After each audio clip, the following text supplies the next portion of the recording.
Kolkata BJP office దగ్గర ఉన్నాం, head quarters దగ్గర. ట్రెమెండస్ విక్టరీ తర్వాత బీజేపీ ఆఫీసు, రోడ్లు, ఈ ప్రాంతం అంతా కాషాయమయంగా మారిపోయినటువంటి సిచ్యువేషన్ ఉంది. చూస్తా ఉన్నాం భగవా జెండాలతో, బీజేపీ జెండాలతో, కాషాయ కలర్స్ తో మొత్తం పూర్తి స్థాయిలో కాషాయ జెండాగా మారిపోయినటువంటి పరిస్థితి.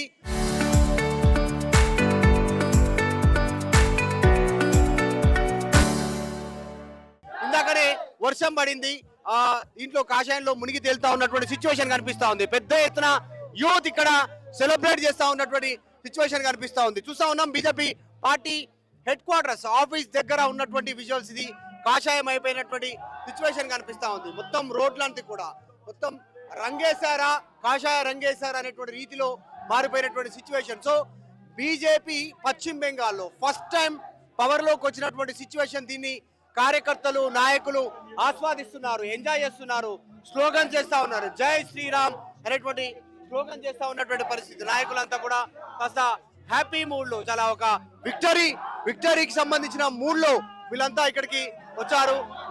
వీళ్ళతో మాట్లాడించేటువంటి ప్రయత్నం చేద్దాం. వీళ్ళ మాటలు చేసుకుందాం. आप क्या बोलेंगे ये विक्टरी को कैसे सेलिब्रेट करेंगे? देखिए,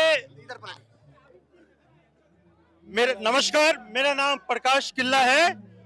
ये विक्ट्री नहीं है, ये महा विक्ट्री है। और बंगाल जो 50 सालों से गुलामी झेल रहा था, अगर देखा जाए नरक बन रहा था, इस नरक से मुक्ति मिली है इस बंगाल को, बंगाल की जनता को।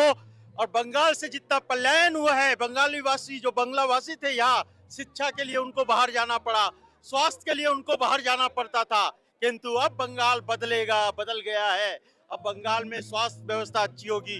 महिलाओं का सम्मान जो छीना गया था, उन्हें सम्मान वापस मिला।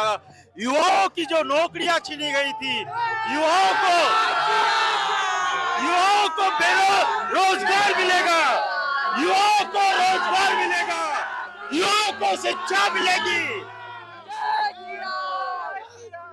युवाओं को शिक्षा मिलेगी, युवाओं को नौकरियां मिलेगी।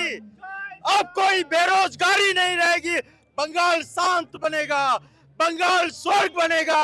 वर्षों गुलामी सा है, नरक बना है मेरा बंगाल।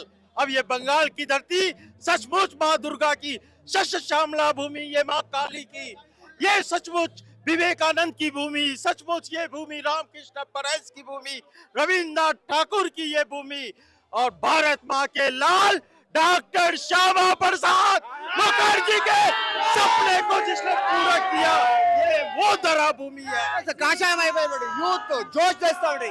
आपका नाम क्या है बताएं? प्रकाश किल्ला। प्रकाश किल्ला जी, आप एक बता दीजिए, ये पूरा काशाय हो गए सो है, पूरा सफरान हो गए सो है, पूरा बीजेपी ऑफिस, रोड्स वगैरह, आप सब यूथ पूरा जोश में है। इतने साल के बाद बीजेपी पश्चिम बंगाल में पावर में आने के बाद एक बात कहिए, तृणमूल कांग्रेस करप्शन चार्जेस आप लोग बोले थे, ममता को जेल भेजते आप?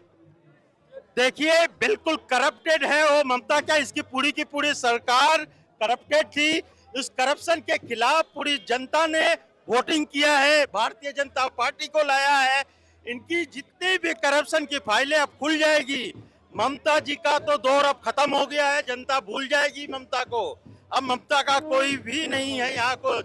बीजेपी 200 पार और क्लीन स्वीप मिला है भारतीय जनता पार्टी को। बंगाल में भारतीय जनता पार्टी को विकास लाने के लिए स्वीप मिला है, महिलाओं को सम्मान देने के लिए मिला है। मोदी जी ये बात कहा कि मई 4 के बाद तृणमूल कांग्रेस गुंडाओं को चुन चुन के मारेंगे, किसी को छोड़े नहीं।